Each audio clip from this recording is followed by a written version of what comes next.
Welcome to my YouTube channel and I hope कि आपने thumbnail देखा होगा और ऑब्वियसली जो थंबनेल है ऑथेंटिक क्वेश्चंस ही आपको इस सीरीज़ में मिलने वाले हैं।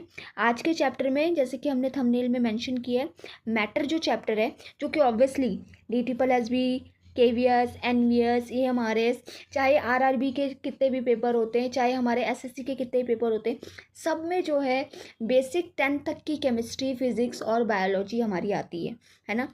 आज हम जो है हमारा मैटर जो कि केमिस्ट्री का चैप्टर है उसको लेकर चल रहे हैं और धीरे धीरे हम अपनी बायोलॉजी की सीरीज़ को भी कंटिन्यू करेंगे और ऐसे 10 क्वेश्चंस के साथ हम अपनी फिज़िक्स की सीरीज़ को भी कंटिन्यू करेंगे। तो आज की क्लास में हम 10 क्वेश्चंस लेके चल रहे हैं एंड चैप्टर है हमारा मैटर। तो बिना टाइम को वेस्ट किए हुए हम इन 10 क्वेश्चंस को स्टार्ट करते हैं, ठीक है। तो आज के क्लास में देखिए हमारा फर्स्ट क्वेश्चन क्या है। फर्स्ट क्वेश्चन है हमारा, the physical state of water at 298 kelvin temperature is, कि 298 केल्विन में जो वाटर का फिजिकल स्टेट है वो इन चारों में से क्या होगा, गैसेस में होगा, सॉलिड में होगा, लिक्विड में होगा या प्लाज्मा में होगा। अब मैं आपको पहले ही बता दूं कि 0 डिग्री सेल्सियस में जो वाटर है वो हमारा सॉलिड फॉर्म में भी होता है और हमारा लिक्विड फॉर्म में भी होता है, ठीक है, 0 डिग्री सेल्सियस। और अगर इसी को अगर मैं बोलूँ 100 डिग्री सेल्सियस की मैं अगर बात करूँ, नोट डाउन कीजिएगा, 100 डिग्री सेल्सियस में जो वाटर है वो लिक्विड में भी होता है और वो गैस में भी होता है, ठीक है। इन दोनों चीज़ों को आपको याद रखना है। आप 298 केल्विन की बात कर रहा है वो, तो 298 केल्विन को अगर हम लेकर चलें तो 298 kelvin is just between 24 to 25 degree Celsius, ठीक है। तो 0 डिग्री और 100 डिग्री के बीच में जो वाटर है वो हमारा किस फॉर्म में रहेगा, वो हमारा रहेगा ऑब्वियसली लिक्विड फॉर्म में। तो हमारा राइट आंसर क्या है, लिक्विड, ठीक है। Now moving to the next question is okay, when a solid melt its temperature. अब सिंपल सी बात है, बोला जाता है कि जब भी कोई सॉलिड है, अगर वो सॉलिड मेल्ट होता है, ठीक है, जब भी कोई सॉलिड मेल्ट होता है तो उसका टेम्परेचर क्या करेगा, उसका टेम्परेचर इंक्रीज करेगा, डिक्रीज करेगा, रिमेन कांस्टेंट होगा या पहले इंक्रीज करेगा फिर डिक्रीज करेगा। तो इसका मैं आपको राइट आंसर बता दूं, इसका जो राइट आंसर है वो है हमारा कि सॉलिड मेल्ट होने के बाद भी उसका जो टेम्परेचर है वो क्या रहता है, रिमेन कांस्टेंट रहता है। क्वेश्चन बिल्कुल न्यू और अलग आपको दिखेंगे और आपके कंसेप्ट को क्लियर करते हुए चलेंगे। चलिए अब हम नेक्स्ट क्वेश्चन को देखते हैं। आज की क्लास का जो हमारा नेक्स्ट क्वेश्चन है वो है क्वेश्चन नंबर 3, ठीक है। क्वेश्चन नंबर 3 क्या बोलता है देखते हैं। When ice floating on water in a beaker completely melts the water level. अब सिंपल सी बात है, आपको भी पता होगा, ये बहुत बार ये क्वेश्चन काफ़ी रिपीटेड क्वेश्चन है NCERT का। और मैं आपको बता दूं, जब भी कोई आइस वाटर के अंदर मेल्ट हो जाती है तो आपको पता है कि जो वो सीधा यही क्वेश्चन पूछ रहा है कि वाटर का लेवल क्या है। तो हमें लगता है कि भाई जब आइस मेल्ट होगी तो आइस का जो वाटर है वो भी ऐड होगा तो वाटर बढ़ेगा, बट ऐसा कुछ नहीं होता, क्योंकि आइस जो है एक होलो क्यूब है और वो सॉलिड है और उसके अंदर क्या है, गैप होते हैं। तो जब भी वो मेल्ट होता है तो मेल्ट होने की वजह से गैप्स की वजह से क्या होता है, वाटर के लेवल में कोई भी चेंजेस नहीं आता।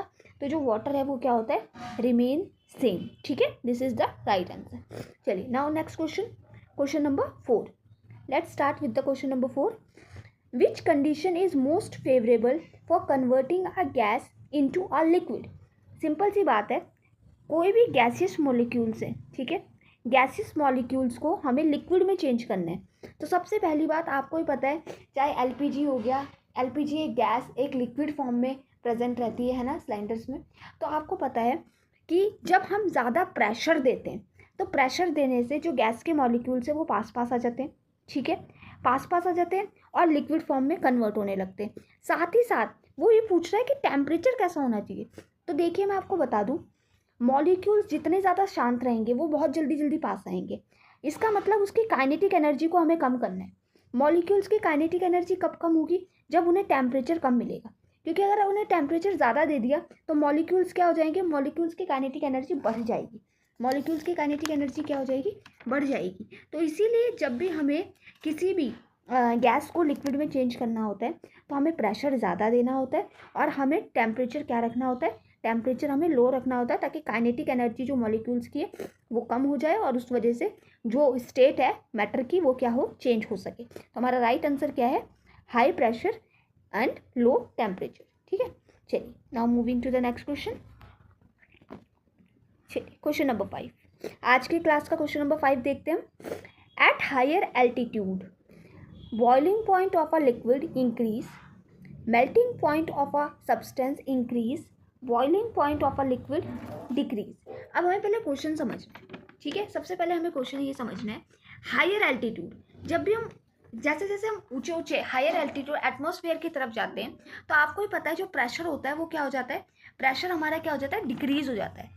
और जब भी प्रेशर डिक्रीज होता है तो प्रेशर के डिक्रीज होने की वजह से जो बॉइलिंग पॉइंट है, जो बॉइलिंग पॉइंट है लिक्विड का, वो क्या होना चाहिए, ये क्वेश्चन में पूछ रहा है कि बॉइलिंग पॉइंट लिक्विड का इंक्रीज होना चाहिए या बॉइलिंग पॉइंट ऑफ लिक्विड का डिक्रीज होना चाहिए। तो हमारा राइट आंसर क्या होगा, boiling point of a liquid is decreases, ठीक है। This is the right answer. Now moving to the next question, question number 6, ठीक है। क्वेश्चन नंबर 6 देखते हैं। तो प्योरिटी ऑफ एन ऑर्गेनिक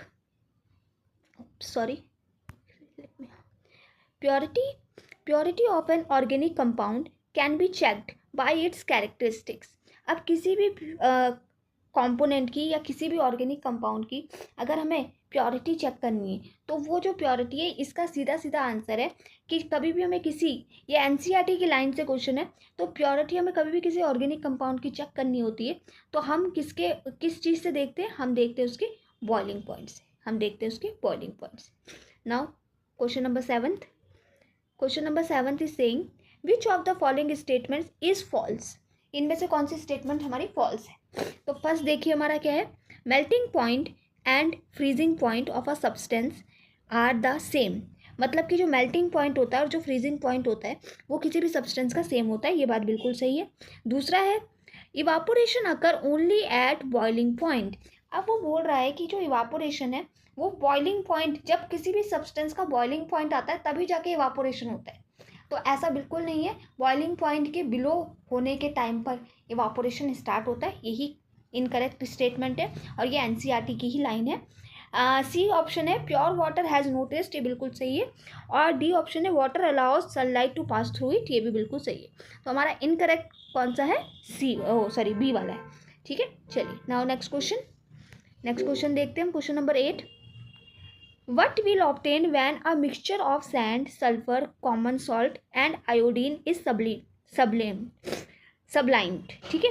तो जब भी सल्फर का, सैंड का, कॉमन सॉल्ट का, आयोडीन का मिक्सचर हम सब्लिमेट करते हैं तो इनमें से कौन सा सब्लिमेट हो जाएगा और कौन सा हमें मिलेगा, ठीक है। तो हमारा जो है what will be obtain when a mixture of, तो क्या मिलेगा, कौन सा सब्सटेंस मिलेगा, तो ये हमें मिलेगा आयोडीन, हमें क्या मिलेगा, आयोडीन, ठीक है।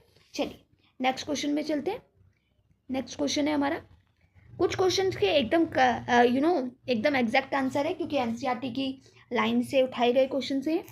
तो अच्छा, अभी ये क्वेश्चन बहुत इंटरेस्टिंग है, देखिए sorry, rate of evaporation of water, rate of evaporation of water more in coastal area, more in non coastal areas, same in both areas, can not be predict.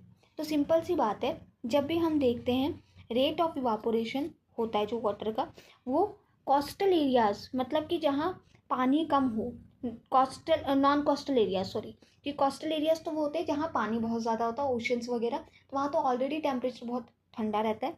तो जो ज़्यादा रेट ऑफ इवापोरेशन होता है water का वो कहाँ होता है, नॉन कोस्टल एरियाज में होता है, ठीक है। चलिए नेक्स्ट क्वेश्चन देखते हैं, क्वेश्चन नंबर 10, लास्ट क्वेश्चन है हमारी आज की क्लास का। Water sticks to glass due to, ये बहुत इंपॉर्टेंट क्वेश्चन है आज की क्लास का, आप इसे बिल्कुल बहुत ध्यान से समझेंगे। तो चलिए आज का क्वेश्चन है हमारा, water sticks to glass due to adhesive force between water and glass, cohesive force between water and glass, cohesive force between water molecules या cohesive force between glass molecule. अब मेरी बात को बहुत ध्यान से सुनिए और इसको याद कर लीजिए, इसको याद कर लीजिए। देखिए एडहेसिव फोर्स का मतलब होता है, एडहेसिव फोर्स का मतलब होता है अलग अलग, जब दो अलग अलग मॉलिक्यूल्स आपस में क्या होते हैं, पास आते हैं, तो वहाँ एडहेसिव फोर्स लगता है। और कोहेसिव मतलब सी मतलब सामने या सी मतलब सेम सेम, ऐसे आप याद रखिए, ठीक है।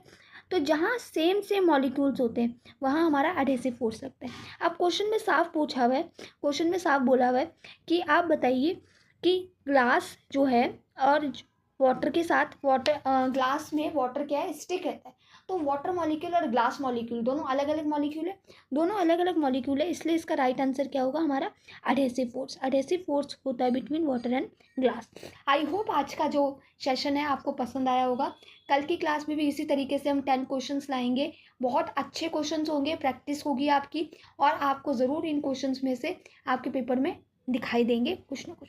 तो चलिए फिर आज की क्लास को हम यहीं पे ख़त्म करते हैं। आपको अगर सेशन पसंद आ रहा है तो लाइक, सब्सक्राइब एंड शेयर पक्का करेंगे। Thank you.